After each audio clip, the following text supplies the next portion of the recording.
Hello and welcome to the first ever Revanites podcast, a brand new podcast brought to you by Hillrat Productions. I am Ash Hughes, you might know me from The Conversation Is and The Red Pill, Blue Pill. With me is someone I've known for a very long time, it is Mr. Dan Nidden. Boom.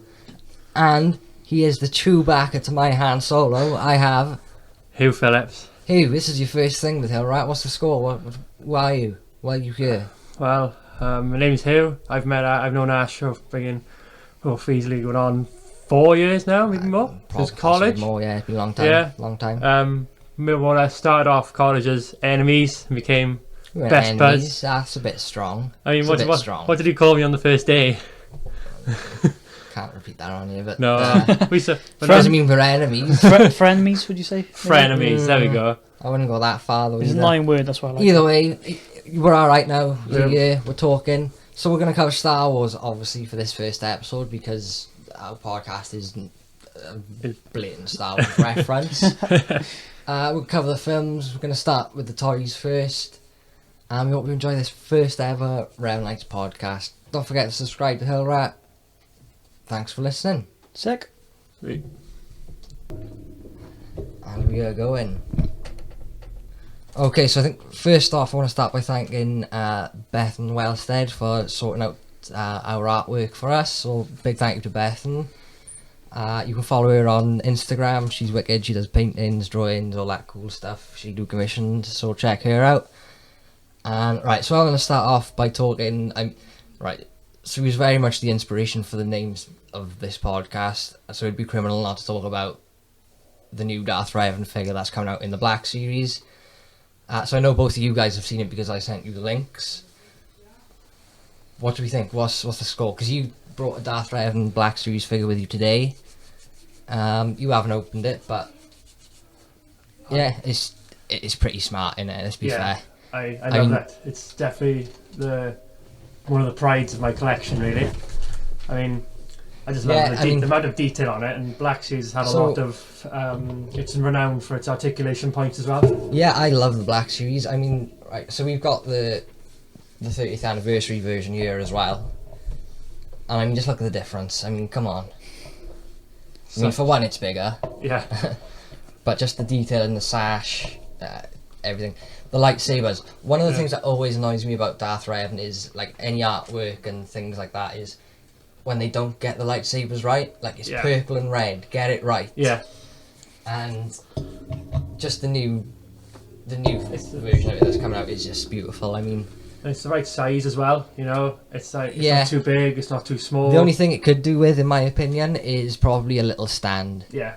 Like you know, like the Clone Wars figures, the series ones come with the stand that we've got here. Yeah.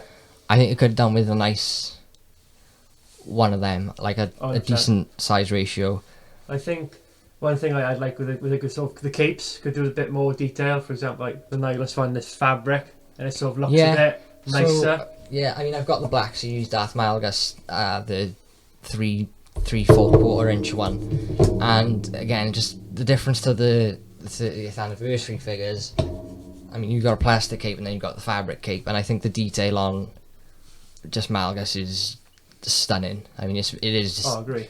For 3/4 inch as well. I mean, we got the big statue here as well. I mean, just look at the comparison. It's the detail is very much the same, even though it's much smaller.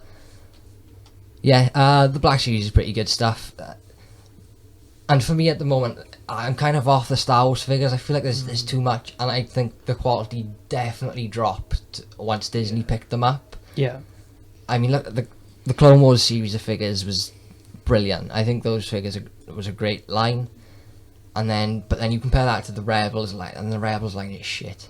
Yeah. Like, I've got the full crew of the Ghost in figures, but just the articulation on them is pants. They got like the old 4-point articulation, and it's just not very fun. The first figure I ever picked up, like when I started getting back into it, was a Kylo Ren figure, and it was from Comic-Con. I think it was the first con we went to, and I paid about 12 quid for it. I thought, it'd be a really nice... That was when I picked up. It had about 6 points of articulation, and it was just awful. Yeah. That was when I picked up the Savage Press figure. and the Indiana Jones one. Yeah. I didn't even know Indiana Jones figures existed. No, I was shocked as that. Yeah, I was like, I've it's never seen decent Indiana. as well. It's got that whip-in action. It's top class. It's a bit small, but Can't beat it. it'll do. Main man Indy there. I was saying, like, from someone who's a total, like, total beginner, like, with the Black Series stuff, it's like, just seeing that compared to what I like, saw when I was younger and everything. yeah, And just the really cheap ones, like you said, like seeing that compared to what they do now, it's just, the detail on them is well, that's just it. That's so... like, this so was different. from the 30th anniversary line, which would have been the line that was sort of going when we were of that age. Yeah. And I mean, just look at the differences. Oh yeah, it's not even like any comparison really. Yeah, But like the Black Series of me just being someone who looks at these things from like just someone who looks at them sort of point of view rather than collects them. It's just the difference, the visual difference is just so striking really, especially with this Darth Vader you brought down. yeah. I mean, it looks less like a toy than the original 30th anniversary run one. Like I know it's going to sound strange, but like it looks more realistic. Like it looks like you just shrunk down a person rather compared to the old ones, like where they definitely do look plastic and a toy. Really. I understand what you mean. I don't tend to collect figures just because of what they are. I collect because I love them. If you give me like, I love Darth Revan. He has like a massive piece in it. You know, I also like the iconic figures as well, such as from unfortunately episode 8 with the Praetorian Guards. Right, they didn't have much of a point in the film, Chance. but I loved their armor and I loved like their sort of fighting technique. So I thought, I could. Plus, that scene is a stunning scene. Yeah. Oh yeah, Like, the entire that sequence was. That's one thing. I mean, personally, I don't know. Obviously, I'm sure everyone has mixed feelings about The Last Jedi. Right, let's finish with the figures. Yeah. Get into the films, is it? But like you were saying, he was like, I don't collect figures in general really, but I got a few that I've just picked up over the years. I've got just a really straightforward like Hula Girl Harley Quinn. Like on like a dashboard of a car. She's pretty good, but no articulation at all. And then more like New 52 Harley, and then the ones I really like appeal to you, wouldn't it? I mean, like my pride and joy is probably my Professor Pig, Arkham Knight figure. It's just you've done a cosplay of that once, didn't you? Yeah, a few times. It's my go-to Creepy Pig mask costume. But it's just so no one really knows who Professor Pig is unless you've seen. Yeah, I mean, it's like more obscure. But it's like the figure is so nice. Like the rubber on it for his apron is like we can have like a creepy serial killer having like a rubber apron. That's the good thing I find with sort of B class characters, if you will, is their merchandise tends to be of better quality because it's harder to find and there's less people buying it. Yeah. Do you know what I mean? They want to make like a Batman figure. Small they'll mass produce Batman figures Oh, like hell because anyone's going to buy them. Whereas, like you say, Professor Pig, it's like someone's going to have to look for that, so it's got to be that standard. Like I generally think I've seen one person other than me cosplay Professor Pig. I've only ever met one other cosplayer. Did you watched Gotham, right? Watched a bit of it. I haven't watched all of it. Did you see his like part in Gotham? I think I've seen it before. Yeah. Gotham's alright. I liked Gotham. I mean, I get the first series was a bit meh, shaky. But it found its feet, and I thought it was. But it was like it was trying to do a Batman show from the perspective of Gordon, which has never been done before. Yeah, I think it's done its job well. I think it's worked well. Like I do hear people like is with all the DC shows, really Arrow especially. It's just going on for too long now. But it was Arrow's pretty much finished now. I think it's got like 3 episodes left. But it was a different one. It was different to what superhero in like massive quotation marks could be done. Really. So the films. Anyway, we'll carry on with Last Jedi then. I think that film is possibly the most beautiful film of the entire Star Wars films. Visually, it is stunning. Especially, I think that when they're on that last planet and they're about to take out that cannon thing, just the red. The contrast of the red when they're going along is just stunning. I praise the film for, like what you said, the effects, the choreography with some of the fights as well, especially the throne room battle. I mean, I met one of the Praetorian Guards in Comic-Con, and I asked him, what it's like, and it just sounds phenomenal how they did it. Oh yeah. And that's what I think that was my main part of episode 8 was the throne room fight. I do think what has got to be praised for the prequels and the sequels, is the choreography involved in all, definitely. Especially the lightsaber fights. I've recently just randomly come across the Anakin and Obi-Wan fight from Revenge of the Sith, and people can say what they like about those prequels, but that is the best fight in the entire Star Wars. It's just Percy, that and obviously Qui-Gon Jinn, Obi-Wan and Maul. That's and obviously Duel of Fates just makes that entire sequence. Yeah, Ray Park. He did all of that himself, more or less. You know, he knows how to fight. Oh yeah, and he was told in X-Men as well. Yeah, and to be fair, he used, I say a bow staff. He used a metal pipe, but as a bow staff in that as well. And he still got it. If you see like a clip from a few years ago, he still got it even now. Yeah, he's in a film called Fanboys. Which have you ever seen that? No, I haven't seen. Oh, you should check that out. It's brilliant. I love Fanboys. So it's about a group of friends, and it's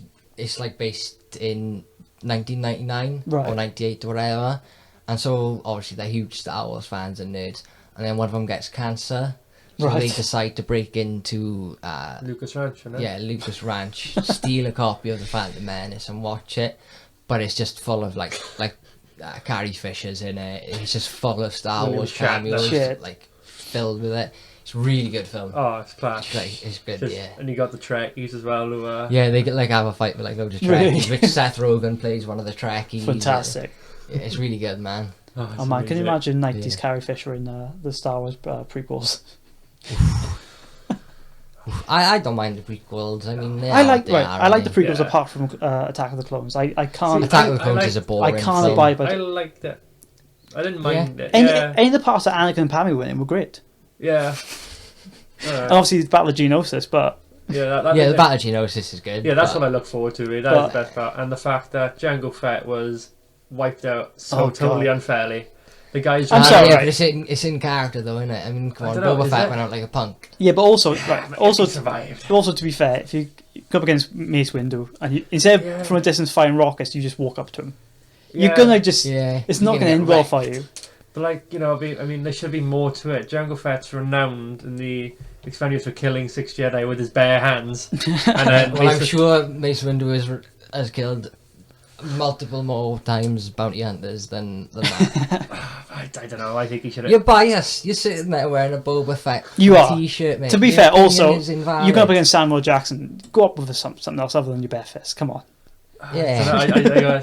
He's the fat man. He's got bad motherfucker on his lightsaber. But what I don't get is the fat man. The fat man. I guess you've all played Star Wars Bounty. The Jango Fett wipes that out. Is a banging. Yeah, but the Sith he takes out at the end. I mean, if he can take out the Dark Jedi with 2 dual-bladed lightsabers, why can't he take out one Jedi, who's just renowned for being a badass with one pistol?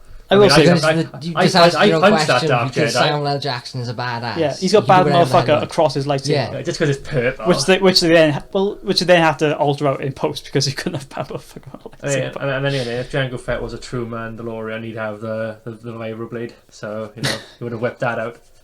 You guys haven't finished Mandalorian, have you? No, but the internet spoiled it for me. I've seen the vibroblade or what I thought was the Darksaber. The Darksaber. I saw that. I haven't seen anything. That's interesting. I can't help but wonder if.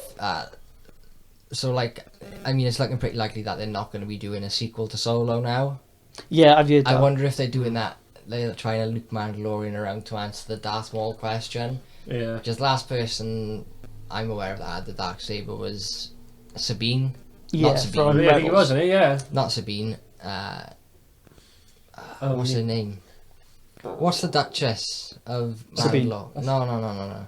What? The one Obi-Wan was having it off with. Yeah, Sabine, wasn't it? No. Well, the one he loved, isn't it? Yeah. Blonde one. Oh my god. I can't remember. That was a big thing as well. Yeah, I can't believe I don't remember. That's like one of my favourite arcs as well. I love that whole thing. Oh. Brain fart. Duchess Satine. Duchess Satine. That's why, because when I started watching Rebels now, and when I heard her name was Sabine, I was like, have they just called us? That's what I thought it was. Yeah. Satine, so her sister has it because so Sabine I think takes it off Darth Maul, and then she I don't really want to be leader of Mandalore. Gives it to Satine's sister. Right. And then that's it. And then what I think is the Darksaber turns up in Mandalorian. Definitely which looks would be like it. so. It would be like that's the entire span of the whole like trilogy between when we last seen the Darksaber. Yeah. That, like I said, that's if it is Yeah. the Darksaber. Who knows? Yeah. So the films, right? Rise of Skywalker. What do we think? Do we wanna say what our opinions on the sequel series as is now? As I think we've all seen all three, haven't we? Yeah. All three. What do you think your opinion is on the sequels? If I was to sit down tomorrow and binge Star Wars, I would leave that sequel trilogy out of it.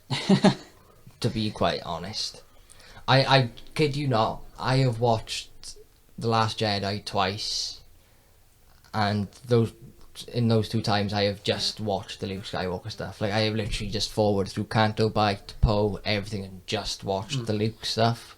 The problem with Last Jedi is just it's so disjointed. It seems like you had the prime plot of Rey and Luke. You had that, and then they wanted, but we need something for the background characters. No one else had anything else. No. Yeah. And I think I think that would be fine issue if with they it focus is- on it. Exactly, but I think Rian Johnson is wrongly blamed for that because that's J.J. Abrams' fault because he left him nothing to work with. Yeah. He left him an injured Finn who was in a coma. He left him a Poe Dameron who had absolutely no character development in The Force Awakens. He literally disappears and then just reappears with no explanation. Yeah, he was the sarcastic pilot. Yeah, like he gave him nothing to work with other than Rey and where's Luke. And so, for me personally, I think Last Jedi is the best of the 3, which might be controversial. But like I said, I could watch that film, but just with a cut of just the Luke stuff. Yeah. In my the sequels for me is like I said, Force Awakens was a good film. It was alright. I'd watch it again. I've watched it a few times.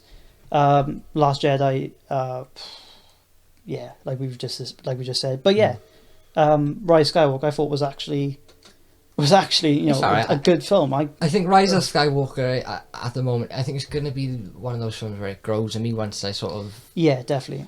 Like there was problems. I think if I'm gonna rewatch one again, it's probably going to end up starting to be Rise of Skywalker over Last Jedi. But I don't know, it's just a bit hokey, innit? And I don't know, the Palpatine thing, like... I don't know if that should have happened, personally, because it doesn't really... Honestly, I feel for me, personally, that it undoes... everything. Yeah, it undoes, like, Anakin's arc by keeping him alive, like... Because, I mean, technically, Amazon fulfilled this prophecy of being in balance by wiping him out, right? So basically, then, the prophecy was just unjust the whole time if Palpatine survived. Exactly. Yeah. So totally misread. Like but it's just the thing now. Is that actually Palpatine? Like, because if it isn't Palpatine, the prophecy did technically happen.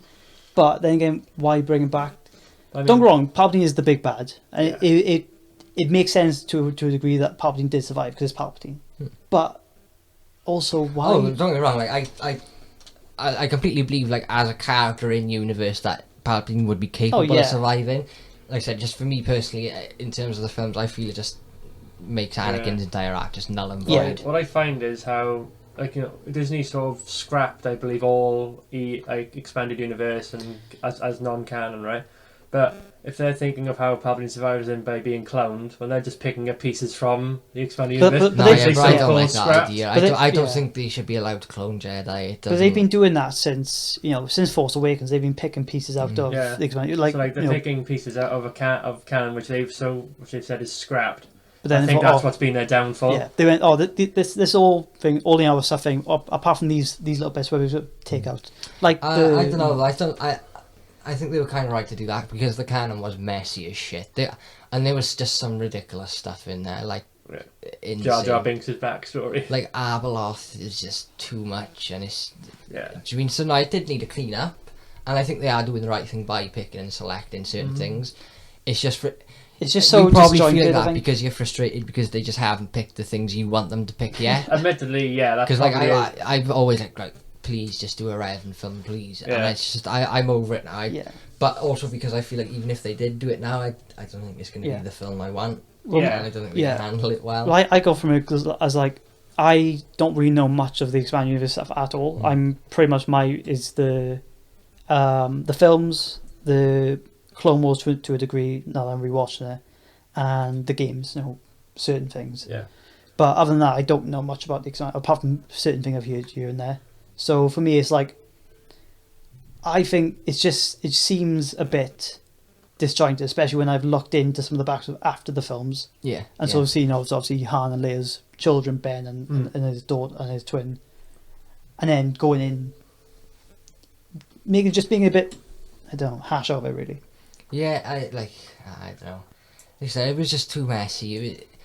That's the problem. There was too many, like Sarah authors. It's the typical thing of too many cooks spoil the broth, and there's people treading on other people's toes. Like someone setting up, right? This is a canon law. This is a rule, and then someone being like, no, undo that, but not knowing they're undoing it. And I will say one of the biggest things people have had a problem with is the bloody well, obviously one is I am Skywalker. I think that's one thing that's been made to a meme instantly, but also the Force heal that she did on on Ren and the Snake, and a lot of people have been like, they've made a meme out of Obi-Wan Krillin, Qui-Gon, and going, quick Obi-Wan Force heal me. He goes, I haven't me a skilled trained Jedi, I don't know that.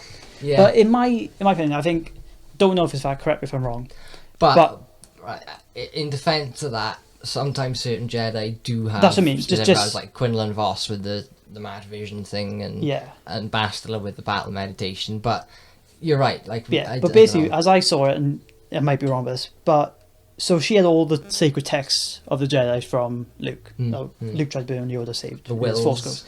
So I thought when I saw it that, because she kept reading it throughout the film, that she had access, or at least taught herself, or trained some old Jedi thing that no one really used, or maybe like it was old forgotten. So that's why she used it, because she taught herself. I don't know the span between Last Jedi and Rise. So how long was she training? Because she definitely trained. She got a bloody obstacle course. But also how long she trained in the Force as well, which I thought was fine, because there's things Yoda knew that no one else knew. He's 800 years or 900 years old and he died, so he definitely knew things that no other Jedi knew. Yeah, of course. I think like how they travelled to the Death Star. I think that was a bit too short. We should have seen a bit more of it. Yeah, I mean, correct me if I'm wrong on this, right? But the main plot point in this stuff there is the fact that Darth Vader's lightsaber should be on there. I mean, it did fall down the exact shaft, unless Kylo Ren already has it. But I didn't see it. But then again, the Death Star is in pieces, and But it would be cool if Kylo Ren would have gone there for that sole purpose. Because when you think about Darth Vader's lightsaber, if he could sense the Force echoes, it's full of hate, isn't it? And that would more or less fuel Kylo Ren's dark side and make him a bit more of a more powerful enemy, maybe. Yeah, maybe. Kylo Ren was a damn squib. He just didn't do it for me. He just didn't. It was. I don't go wrong. He's a teenager. It was weird, float my boat. Because, in my opinion, I think we shouldn't have seen Ren's face till at least the second film. No, we shouldn't have seen Ren's face. Ren should have been the mask. Kylo Ren should have been the mask only. Because don't worry, the mask. I like the mask. Yeah, they ruined the illusion. But the mask is only. The mask was only good when he had the hood up, the cape. Yeah. When he was just in his bloody black shirt and everything, he looked shit. Like it was weirdly fitting, like a child trying to wear like a motorcycle helmet. Yeah, which he is. That is literally like Darth Vader. Yeah, that is literally his entire thing. It's like my grandfather was the most powerful Sith Lord. Blah blah blah. I'm going to be him. Okay, come on, go play Darth Vader. Those are big boots to fill, and he doesn't fill it. No, he doesn't fill the suit, the mask. No. He's got the height in him. To be fair, it's been maybe some of the anger. A height thing going around. It's like you can only be Darth Vader if you're over 6 foot. So I don't know how old Ian. Oh God, what's his name? Jesus Christ, Ian McDermott. That's it. I don't think he's that tall, but because Hayden Christensen's 6 foot, Kylo Ren's 6'3" or 6'4". The one played Phasma's 6'4", something like that. She is. Hux is 6 something as well. So what made me laugh is how Ray's like, because they find out Ray, you're a Palpatine. And I was like, hold up, wait a minute now. Back the fuck up. Hold up. Back that fuck up. Rewind now. Palps. That's another thing I got an issue with. Getting laid. I can't see that. I can't see that. So, I saw a thing again. It was like, when did Palpatine have time to sex? I do not. That's never a question I've ever thought in my life. I do not want to think of that weird, wrinkly ass motherfucker having sex with someone. Well, to be fair, have either of you read the Darth Plagueis novel? No. You should read that because it's like about Palpatine's life before he was like a sort of Sith, and him like he was a fucking playboy. He was like the Hugh Hefner of Naboo. Oh, don't worry. Loved it. I can imagine that. I can imagine before he had all the wrinkle ass face in it. Before that, when he was younger, I can imagine definitely. But post revenge, It's probably like a lost kid, isn't it? You know, so he probably shagged some bird, and he's like, "Oh shit, I don't want to pay child benefits for that. Better kill him off." No, but also, did he have sex, or was it like all? Yeah, I can see him. Exactly, I can see him being the type, right? Get me a in vitro. Get me get me a test tube baby, just in case I die and I got a legacy or whatever. Yeah. But no, it is a bit. It's just sloppy, innit? Yeah, it's true. I keep saying this about J.J. Abrams. I think he likes to ask a question. He's not very good at answering the question. What sort of things did he do before Lost? Star Wars? Was it because I've used Lost? Definitely. Oh, he did that one. Is it Super 8 or Sense8 or something like that? 8 or something like that. Yeah. Didn't he do the new Alien movies or something like that? I can't. Alien movies? No, I think it was something else then. I thought he did Prometheus for some reason. No, I was Cameron. Someone told me it. I was like, well, that can't be right. I can't remember. JJ's done a lot of stuff though, hasn't he? Yeah, I don't. I can't remember honestly. I can't remember what he did. He's all the Cloverfield stuff. That's what I mean. Yeah, not fucking it. And Cloverfield. Right. I didn't mind Cloverfield. Again, I've never really seen those films.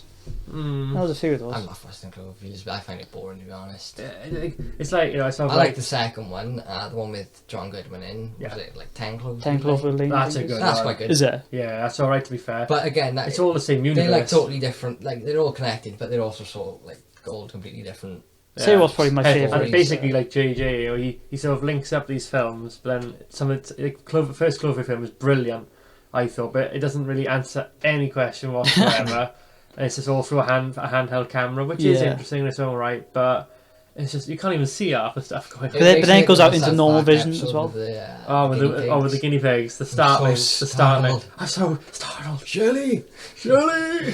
Brilliant. Have you caught up with the latest series of South Park yet? I've only just finished with Jeff Bezos. I think this is the best season in a long time. What season is it on now?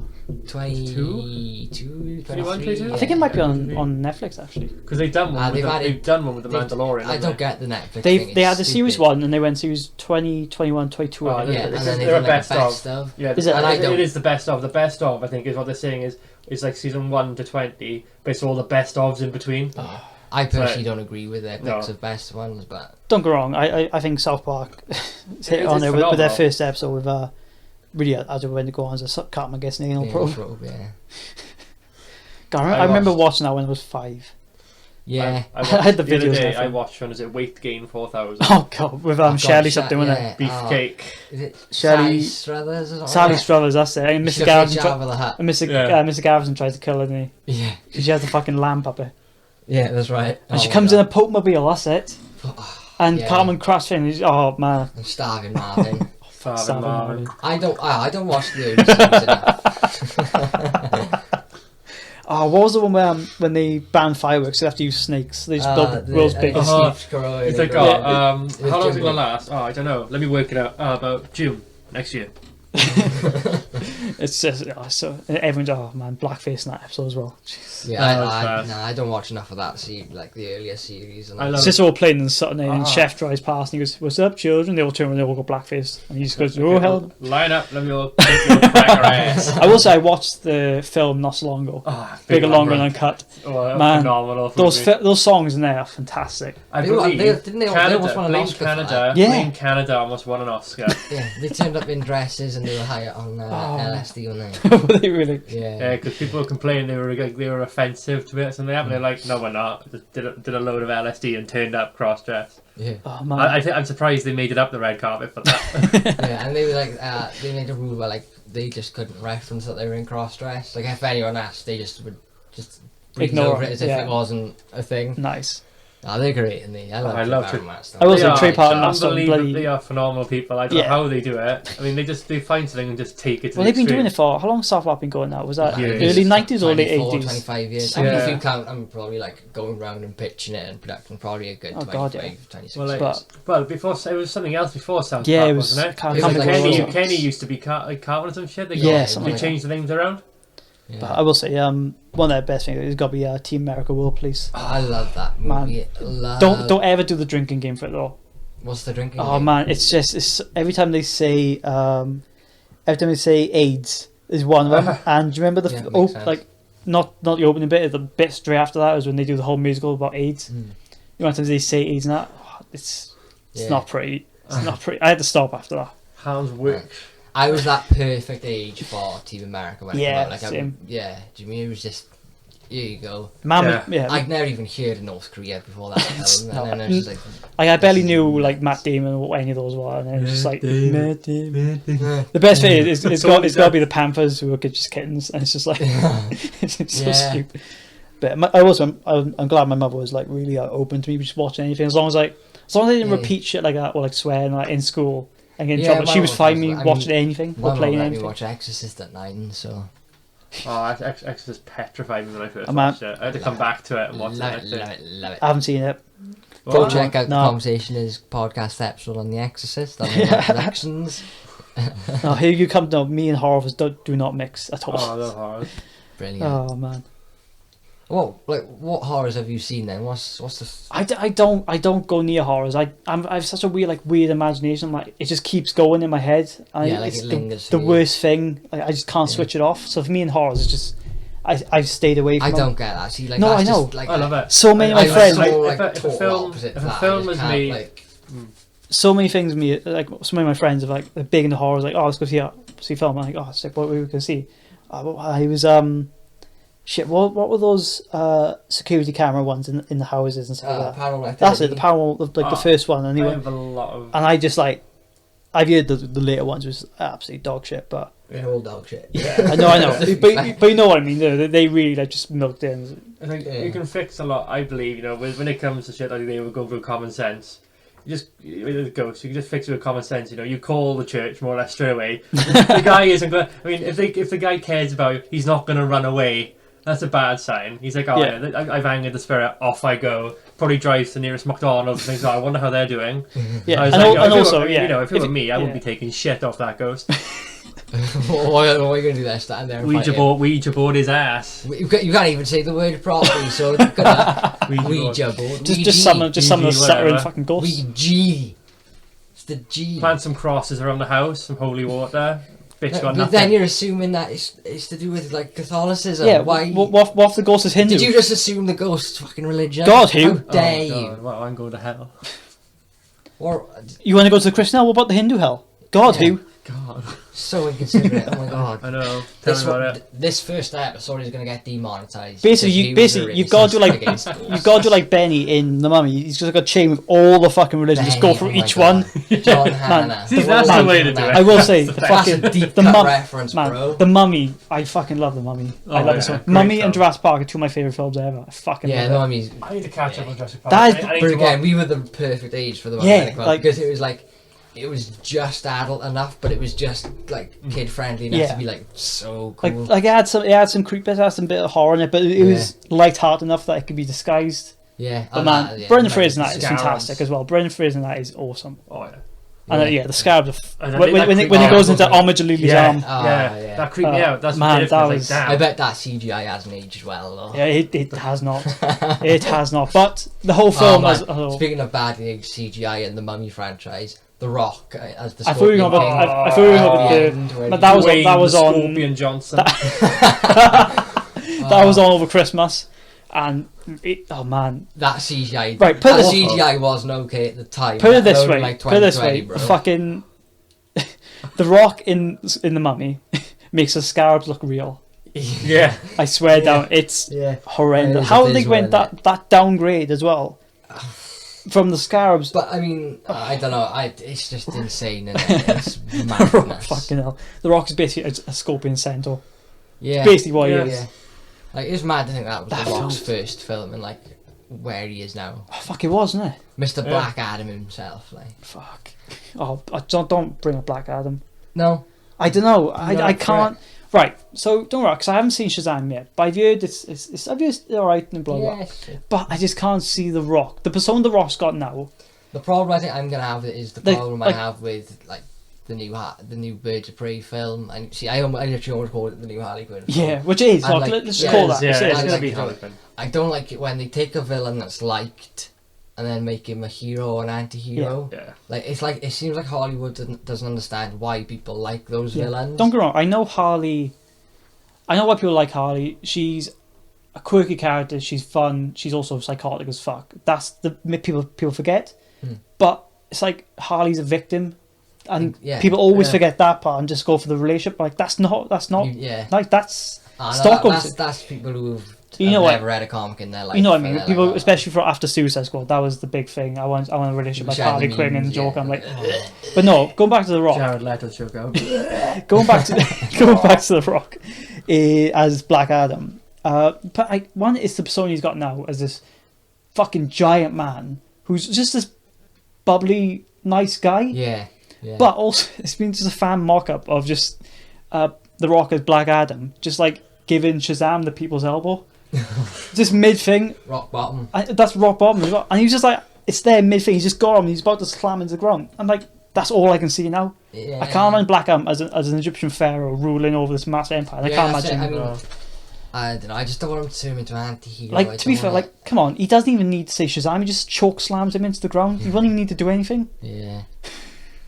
But yeah, it's superhero movies in general have gone a weird thing in the last 10 years. I think this is the year Marvel are going to start to see a bit of a decline. Yeah. Like, man, the memes have beat you to it. There's 2019 as Hela, and she's like, "Do you think you could beat me?" And there's 2019 or 2020 is Thor going, "Not me." And obviously he's got, what's up this year? Black Widow, wherever the other Eternals, Dark Avengers, wherever the other stuff is out there. So it's only like a really shit amount this year. All the stuff I think they've been pushed back at least. Oh really? Yeah.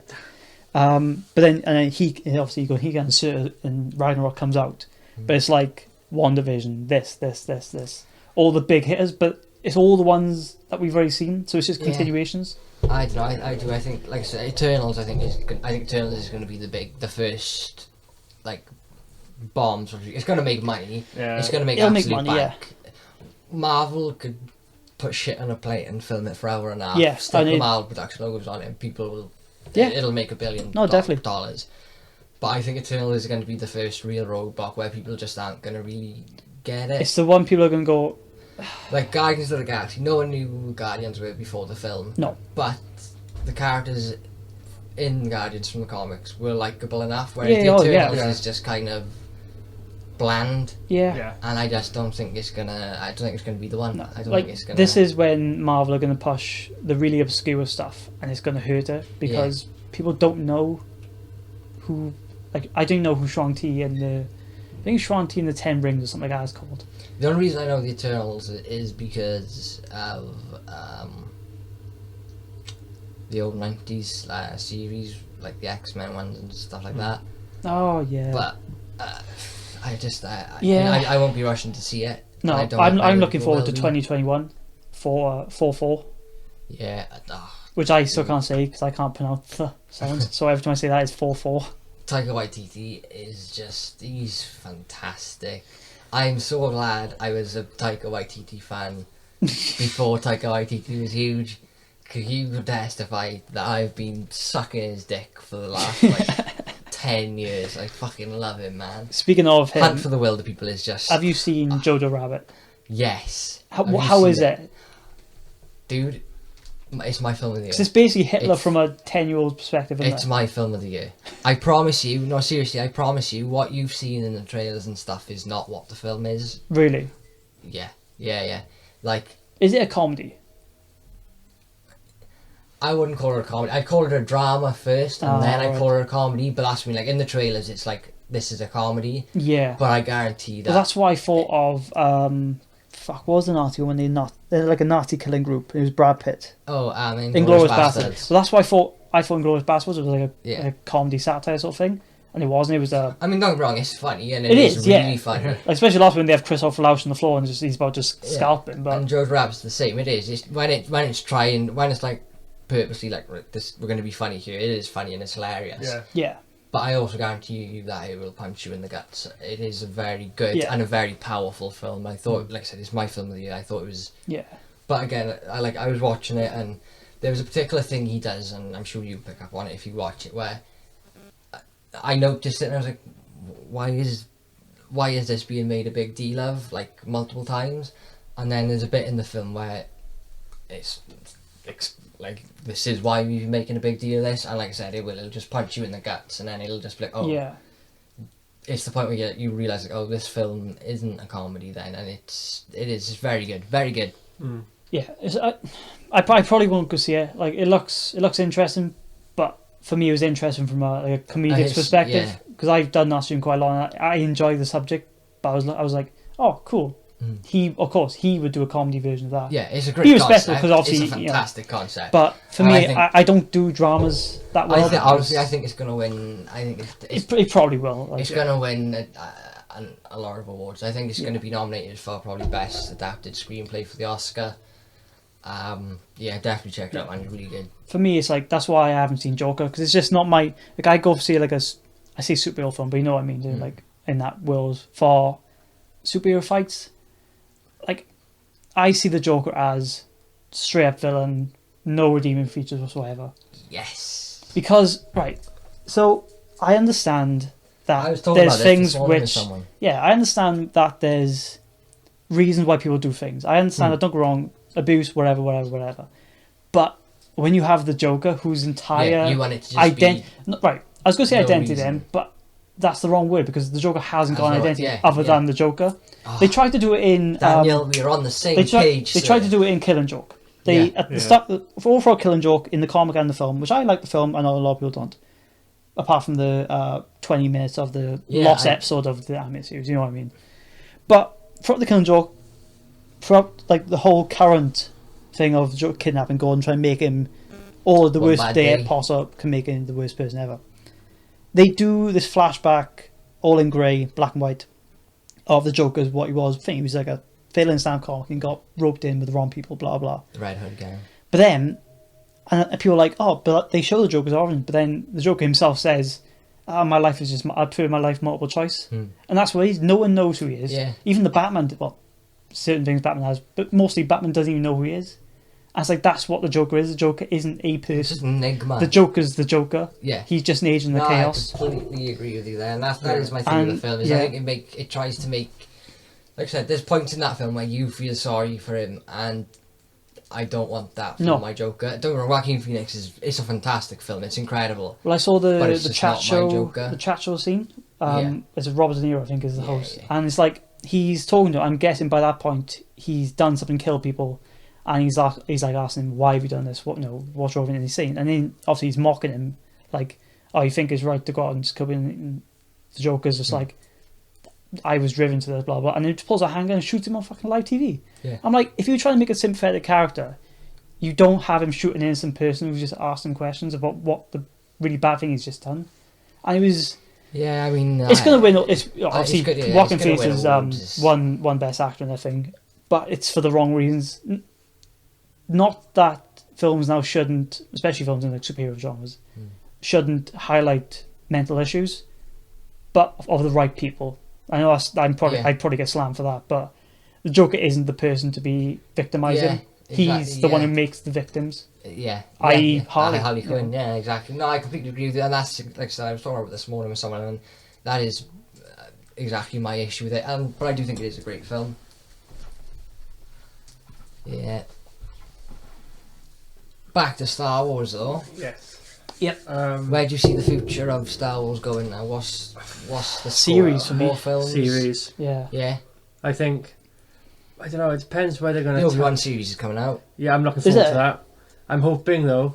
Have any of you played Fallen Order? Not yet. Yeah. So, I'm hoping certain characters from that may tie into it. Which characters? Hopefully, Cal Kestis. Is he the main character? Dominic, it's the guy who plays Joker in Gotham. Yeah. Oh shit. Like, and it's very noticeably him as well. Like, I don't know. Something about me was he looked familiar, but I thought it was just the fact it was a generic Star Wars character. But Jerome.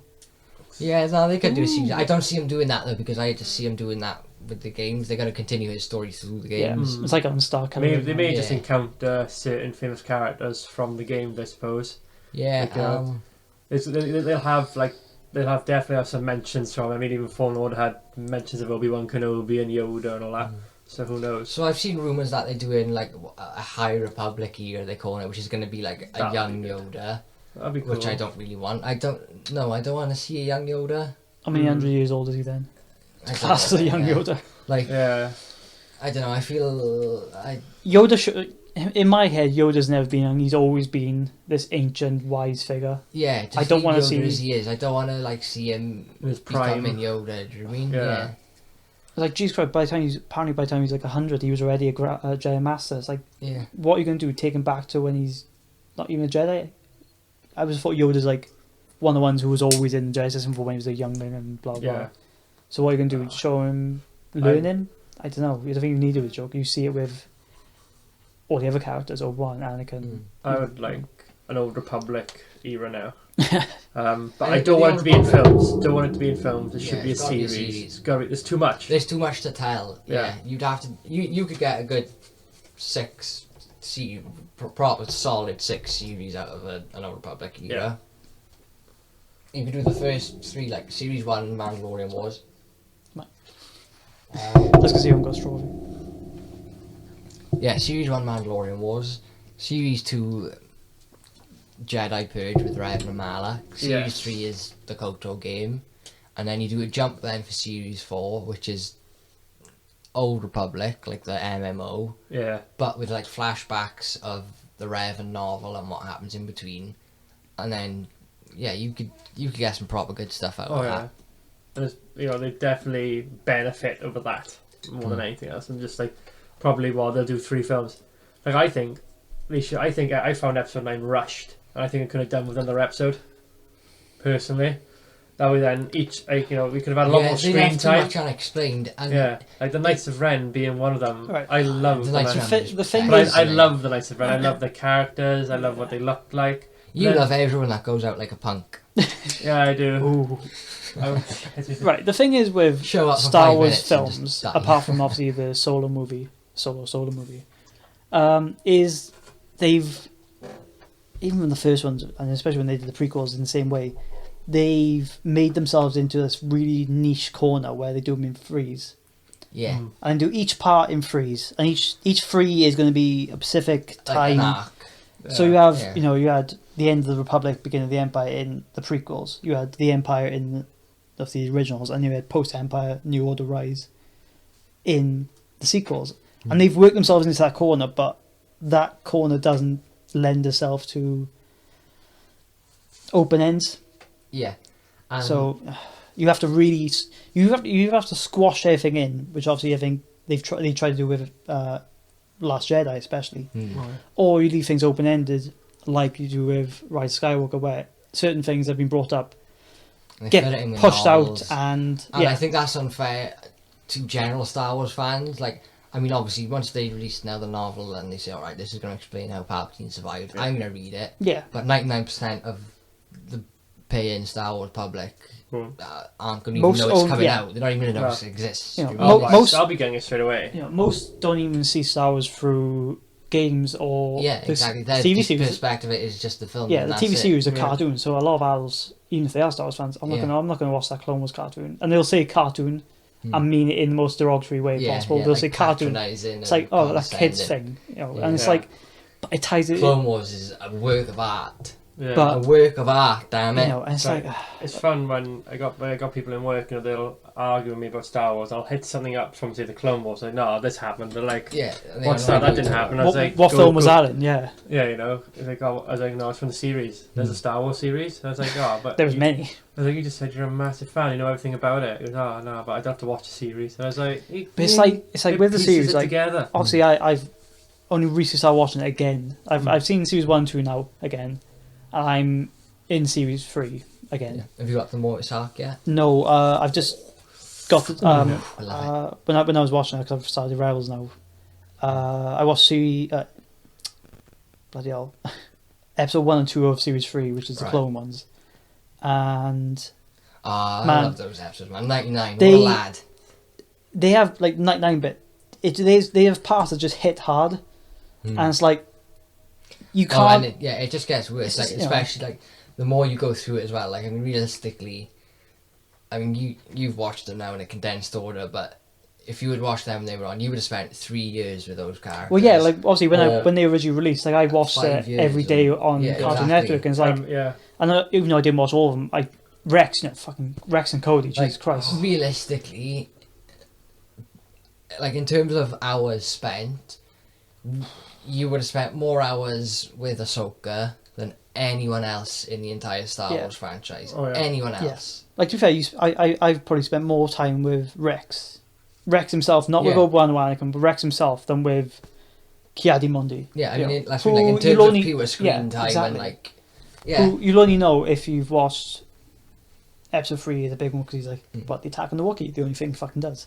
And that's it. And I mean, you absolutely grow those connections. Like the perfect example of it is the clones themselves. They all look the same, but you still know who each individual clone is. Even by voice and just look of the armor, you go, oh, that's Rex, that's Cody, that's you know. Yeah. And again, like you feel it when certain clones die and Jesus certain Christ, you see Jedi when Rex and all are introduced in Rebels, because I obviously watched the clips and I couldn't help myself, but just seeing Rex see Ahsoka, and it's just like you see the guilt that they feel. You know, it wasn't their fault, but you see the guilt that they had to watch just their brothers. They know, like, no, this is our fault. Clones in general. And that arc in Clone Wars where like Fives finds out about Order 66. Yeah.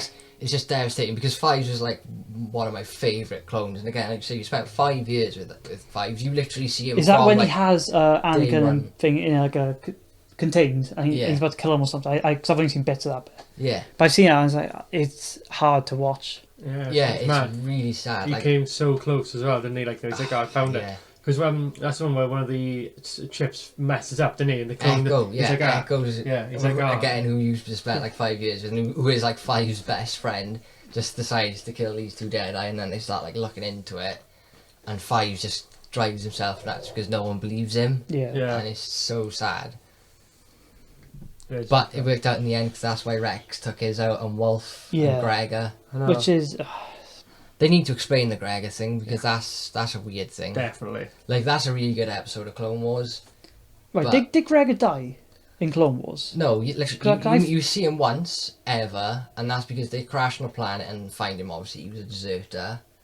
But he wasn't a deserter, I think he got stranded there. And is that the one with the family? No. That's that's the one where he has kids with his Twi'lek. No, it's the one where just because I've seen a clip just where the droids, like I think it's called Droid Squad or whatever. Is that the one with like a little alien in the droid? Is that Greg? It's part of that arc. And then like at one episode they end up stranded on a planet. They bump into Gregor, who was also being stranded there. Right. And then they're like, right, we'll come back for you, but then you never see him again until that episode in Rebels. It's just really strange. Right. That is strange. But it's like Rex and Wolf are from the same unit, eh? Yeah. Rex is Rex is 501st, and then Wolf is whatever Plo Koon. Right. Okay. That's when you're on about to me. Yeah, I remember. Yeah, I can't remember what he is. Cause I saw it the other day. Yeah, then whatever. Yeah. I know it's Plo Koon. I just don't know the numbers. Yeah. Plo Koon, he went up like a punk. I get just better because we've you've dissed Boba Fett, Jango Fett, the Knights of Ren. Well, they did though. Come on, bro. Does Plo Koon die in Revenge of the Sith? Yeah, I think he's in Starfighter. Yeah, I remember that. It's an unfortunate end. That's not going out like a punk. You're harsh. You're just like I said. You're just bitter because we've offended you. Not really. Right. The only way we're going to make Hugh feel worse is we bring Monica into this, but. Oh God. Oh, can't bring Monica's number one. Just us stroking his leg. You fucking hard now. Leave Monica out of this. Just Monica. Oh, I've got one. Well, I think Knights of Ren, they were hyped up to be something great and just went out shitly.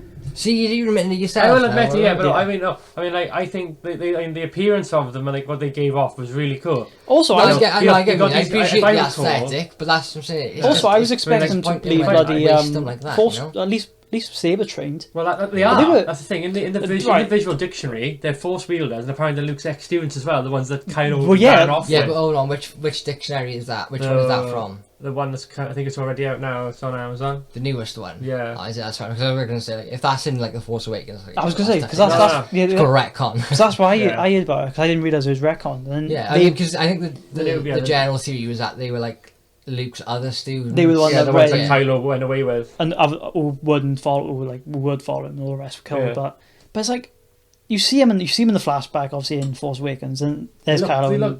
They're cool. And they look cool. Like they just destroy something, probably the Jedi Temple in that. But it's like they appear in Rise, and it's just like, okay, the helmets are weird. Okay, but I'm guessing each one may craft his own one. They all have a reason for it. Yeah, they all choose their weapons for certain reasons. Like they're all force trained. They don't use lightsabers. Like one of them's got the Mandalorian Executioner axe, which functions as something else again. It's all like they all have their own little thing. Yeah, it was just. But it's a shame they didn't have much effect because the Disney just literally explains everything about what they are, but they never use it in the film. They just sort of beat on Ren a little bit, and then they're like apparently Kylo Ren's most devoted, followers. And why the fuck, such good friends to turn on him at the end, isn't it? Yeah. It's like, oh, hey mate, fucking go. Off we go. It was a strange one, but like we were saying, either it's all squashed in last, or it's things are left unexplained, like Rise.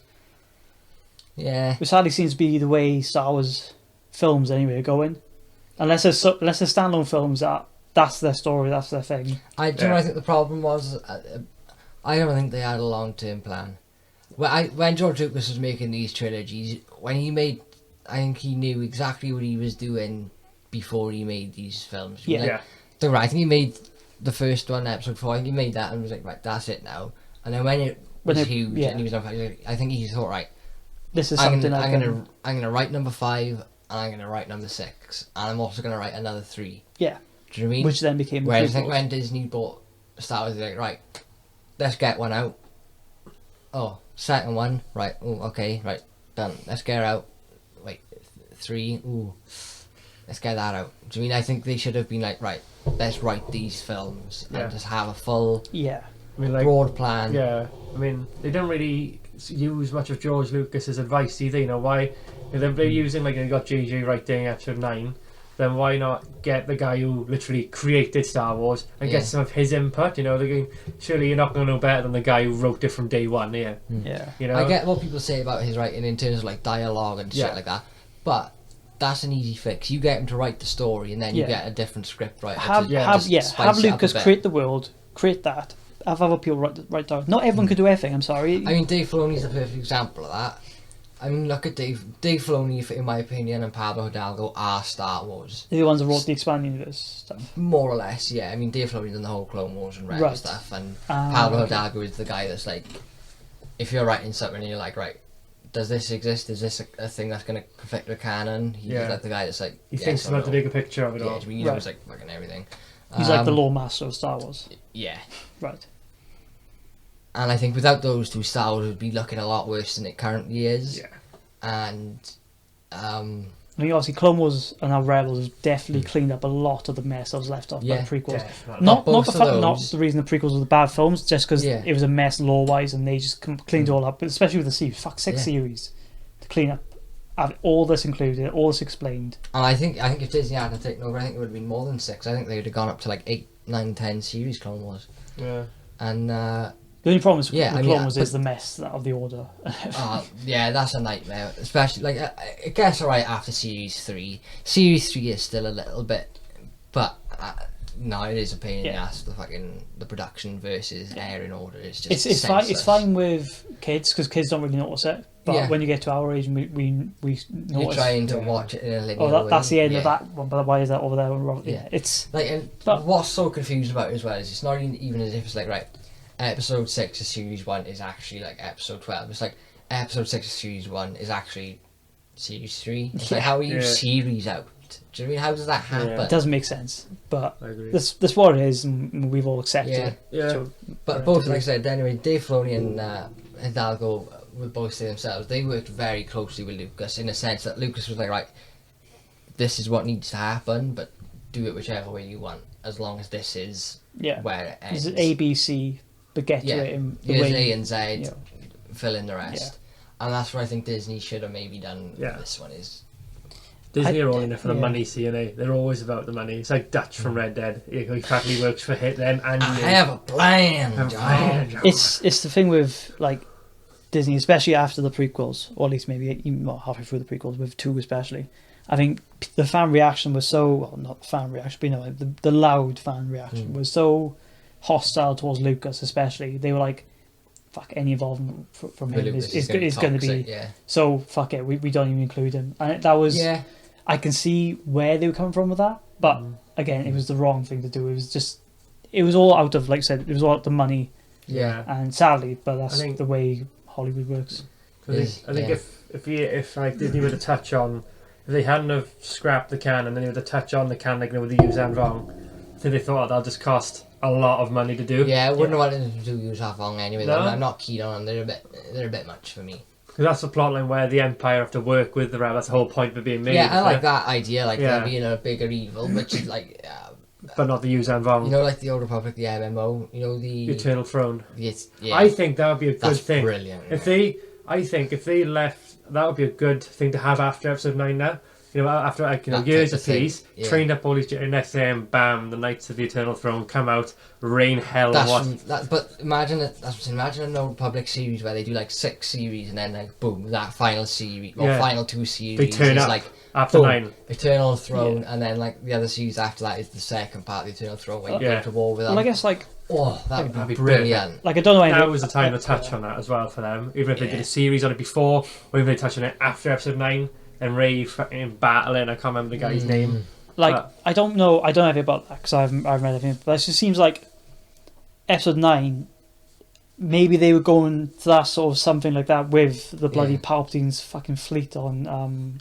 What was the planet? Exegol. So that didn't make any sense to me. You know, Which part? That, to me, right? If he's, like you said, I remember Primo said he's invested a lot of money in archaeological things. So that means he's travelled there basically a while before. So, when you sell him which power. makes me think then, are the Sith Troopers the clones? Just upgraded? Because otherwise, where is he going to get all these, there must have been, 1,000 ships there, easily? So How's he got so many? Like, it covered the well, sky. I definitely think they're clones, or what's left of the clones from the original. But then again- they've aged out. Really? Yeah, they got rapid aging thing, and they. Yeah, but then again, if we don't know if that's Palpatine or a clone of Palpatine, Yeah. what if he had control of all the When clone I- thing? What if he had a load of clone DNA and that's what he's making out Well, of? that's why I spoke to a friend of mine yesterday, and they said according from like what they've heard in the novel is the fact he's touched on a bit of Darth Plagueis' side of becoming a Maul and the light side of becoming a Force Ghost, has managed to move his essence, or so she called it, into that. And I was like, doesn't really, Because the whole because apparently yeah. they've been making clones of him for a while, and apparently now Exegol is now the new home planet of the Sith, not Korriban. Korriban isn't anyway. Drum and cast, bitch. There's Drummond Cast, Deep is cuts. Oof. Drum and cast. I always thought it was Korriban. Was there a planet Sith, or was Sith just a race? Sith was a race. It was a race. And Sith their was a- planet was Drum and cast. Right. I thought it was. I always thought it was Korriban. Or was that that's the newer homeworld, is it? That's when the humans started interbreeding with the Sith species. Okay. What were the Sith species before that? What were they like? Were they They just? were just, like red people with like tentacle faces. Right. Lord Scourge. Ooh. I'll have to read up on that again because I haven't. I have to refresh. That's the book where it tells you. For everyone listening, that's Old Republic Revan. Yeah. By Drew Capshan. Drew Capshan. One of the I best. have Star got that Wars book as writers. well. I need to finish it. Yeah. Honestly, if you see a Star Wars book with Drew Capshan written, it's probably pretty good. Same with what's his name? The guy who writes the Throne stuff. Oh my god. I know him. Yeah, Thrawn. He's a good The character. Throne novels are brilliant. I mean, he could have. He's basically just Star Wars Sherlock Holmes. Yeah, the only alien from the outer world, from the unknown regions, right? To achieve the rank of Timothy Grand Zahn. Admiral. Is it Timothy Zahn? Might I think be. it's Timothy Zahn. Timothy Zahn, yeah. Timothy Zahn, yeah. Yeah, Timothy Zahn's always a good read. I wasn't a fussed on the last novel of the Throne trilogy, but Which apparently are on Audible, narrated by Mark Thompson. So, man, I've gone really back into Audible again. yeah, I like audiobooks for certain things. Like I always read. If it's a Star Wars book, I prefer an audiobook because it adds the music in and the sound effects. Mine Which is I know sounds really childish because Yeah, that's the best thing. but mine is I Terry want to hear Pratchett. lightsaber. Terry Pratchett is yeah. my thing. I've gone really into Terry Pratchett lately, and that's where my new writing style is. I think is big into sort of satirical, fancy, Like weird shit. Relevant to that, like H.P. Lovecraft. I got quite a few H.P. Lovecraft audiobooks, but because I feel, but again, because they add like music and sound effects in, and given the subject that he writes, and I find it always adds that little bit of extra kick. like the lurking fear with the thunder. Yeah, I will say, like, if you're gonna listen to an audiobook of Terry Pratchett's anyway, listen to one narrated by Stephen Briggs. Yeah. Man, because there's one Nigel Palmer does other ones as well, but it's his voice and he's reading the book to you. Which don't get wrong, some people like that, but for me, I like the different characters. His voice is very monotone, it's very sort of just reading the book to you. Whereas Stephen Briggs is just like there's a guy there's a character called Nanny Og, and she's very sort of boisterous, very she doesn't care, she'll say what she wants, and she's very like this. But it's all the different characters rather than just his voice, and that's it. Yeah. And it just brings it alive. And I've read so many fucking books. Yeah, some audiobooks are alright. Like I said, it depends on what it is to bring it alive. Like, I don't think you're going to read a non-fiction book through audiobook, because I imagine it's David quite Attenborough. bland. David Attenborough has got an audiobook, and it is narrated by David Attenborough, which is David Attenborough talk. Same with Stephen Fry. Stephen Fry's I love Stephen Fry. Stephen Fry's Harry what are they called? Autobiography and Harry Potter's. Having Stephen Fry read to you for 12 hours is like, fuck, it's so good. Vincent Price, the audiobooks he done. Oof. Yes, please. Does it beat Morgan Freeman reading Scrotty McBoogaballs? Scrotty McBoogaballs. It's the best thing I've ever read, Jared. Fuck, I will say what I would like to hear is, a full thing is Henry Cavill reading The Witcher books. Yes. He's done a short video of that. He started that. There's a short video of him reading the intro, or the first chapter, or the first 20 pages, or whatever it is, of the first Witcher book. Fuck, it's awesome. Yeah. I love the fact that Welsh boy done good. Yeah, but I think he's put so much effort into it. He's such a fucking nerd. He's a nerd. He's such a nerd. That's what I guess he has all the good parts of life. He's handsome. You could look like you could snap in half, but you could also look like you could go rage with you as well. He's Superman. I mean, yeah. But, right. Speaking of that, speaking of Henry Cavill and Superman, the stupid fuck almost missed his call for Superman because he was playing a raid in WoW. That's nuts. I never knew that. No joke. Generally, almost missed. This whole Witcher thing. Almost missed his call for one of the biggest roles of his career, and one of the best ones of the DCU, because he's doing a raid. Can you imagine how pissed off you would be if you like playing with this guy? You don't know who he is. Maybe it's a random thing, and he goes, "Oh shit, guys, sorry, gotta go. I'm an actor, sorry, I'm going." Superman. And they're all like, "Oh fuck yeah, okay, fuck off." Yeah. Next day, come back on. Oh, you're back now, is it? Oh yeah, guys, I'm Superman. And they're all like, "The fuck?" Record that shit, okay? But it's just like, what game was I playing? wow. Wow, oh fuck. He's played World of Warcraft since OG. Damn, what a guy. And he still plays. Shit. What a legend. Is an interview for The Witcher, or it was either for The Witcher or for Superman. If it's Superman, they've dragged up since. And an interview asks him, because maybe they've heard he's a bit of a nerd, but maybe not quite. They go, would you have a PlayStation or Xbox? And he just answers it, PC. But like, I love Henry Cavill. Yeah, I like him. I never really saw much of him ever doing anything like press wise or that. This is the first I've seen lots of him because of Witcher, and I really like him. He's pretty cool. I don't know whether he's nervous with press stuff. I don't know, but whatever it is, it's like he's got like his own life. And I just wouldn't expect him to be such a nerd. I mean, like Corey Taylor from Slipback, he's a massive nerd. I just love it. To be fair though, who's going to go to Henry Cavill after his face and go, "You're not a real actor, you're a nerd"? Yeah. Who's really going to do Henry? They'd be looking up to him and say, you'll just sort of pick him up and you go over there. I'll be like, I'll toss a coin to you, Witcher. He will kill you then. He's probably just so fucking much. But I've only seen the first episode of Witcher so far. But, it's good. I will be watching the rest. I have to listen to the song because I've heard that bit, and I've seen all the memes and everything, so I have to listen to it. It's actually a decent song. Oh, is it trivia? I like it, yeah. It's a good song. Trivia, I'm doing a metal version of it now, which I'm looking forward to. Fair play, right? I can't remember the name of the singer for Trivium, but he does a good job of it. Because it is a hard song. That guy hits some high notes as well. He's singing it. That's a fair play to him. But he's listened to that now over and over again. He's pretty tired of it. Oh god, yeah. He has it stuck in his head. Season 2 is not coming out till 2021 though. I know, what a gut punch. Yeah, that's a bit. I can understand. Mandalorian comes out, and then this new season is what, this year, isn't it?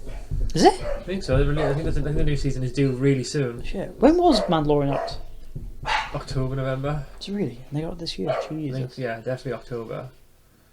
Yeah, it was. Yeah, I think it was around Halloween time, wasn't it? Mm. That's a good season.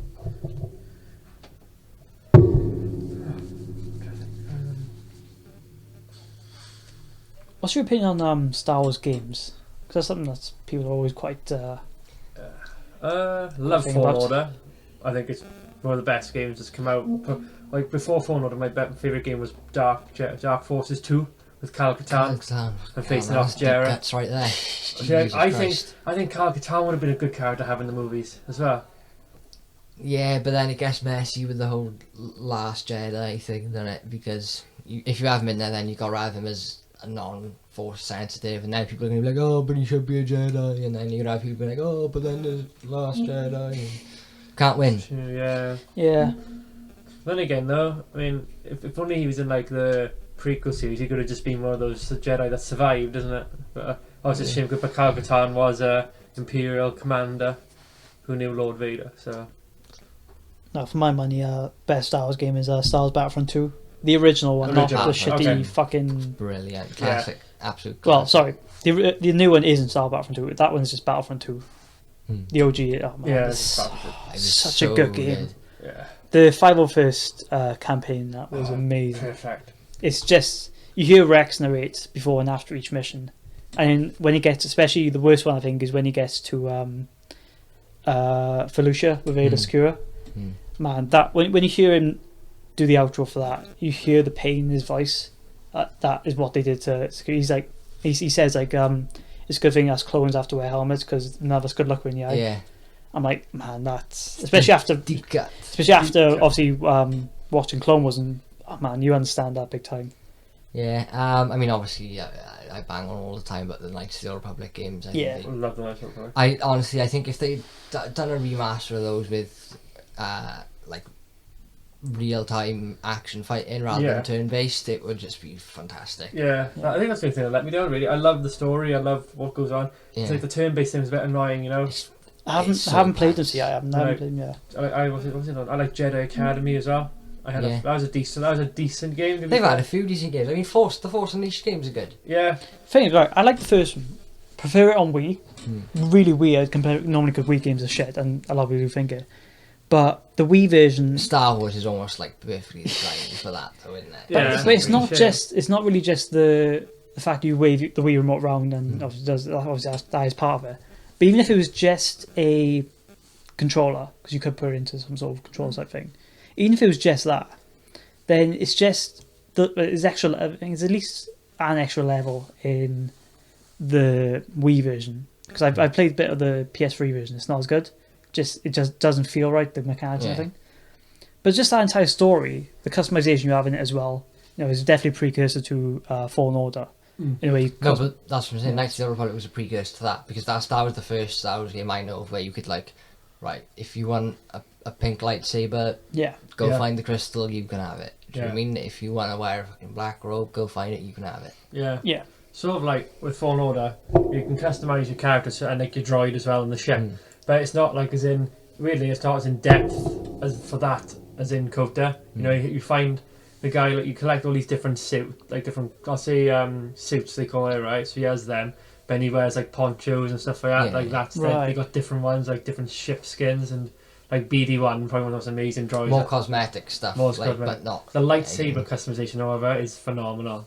You can choose like the emitter, the sleeve, the colour, and when you get the double bladed, you can have two different things on each side. You know, I've seen. It's really good. I will say what was good about Force Unleashed was the different costumes you get for Star Killer. Yeah, like obviously you get the training ones, the heavy one, but then you get like if you're doing Sith. And that very end one was it the Jedi or Sith Hunter armor? Sith Assassin. Man, that was boss, wasn't it? Yeah. Because I haven't played 2 yet. Because I really want to play 2, just because you get 2 lightsabers and everything, and you just kill Chewbacca. Like you just take him out, hold him by his throat, and just put him in front of Han's blaster fire. Yes. Man. Yeah. And also you get to punt Ewoks in as well, which is just the best thing ever. Oh, I can't be punting Ewok. Why? Why not? You put him into a tree, you get 10 points. Exactly. That's it. Cruel. Oh, they annoy me. Right, and we'll call it there. So that's episode 1 of the Revanites podcast. Sick. I have been Ash Hughes. With me is Dan Nedham and Hugh Phillips. Obviously, don't forget to subscribe to Hillrat Productions on YouTube. Check out the Conversation Is podcast, the Red Pill, Blue Pill, and everything else we'll be bringing you soon. Thanks for listening.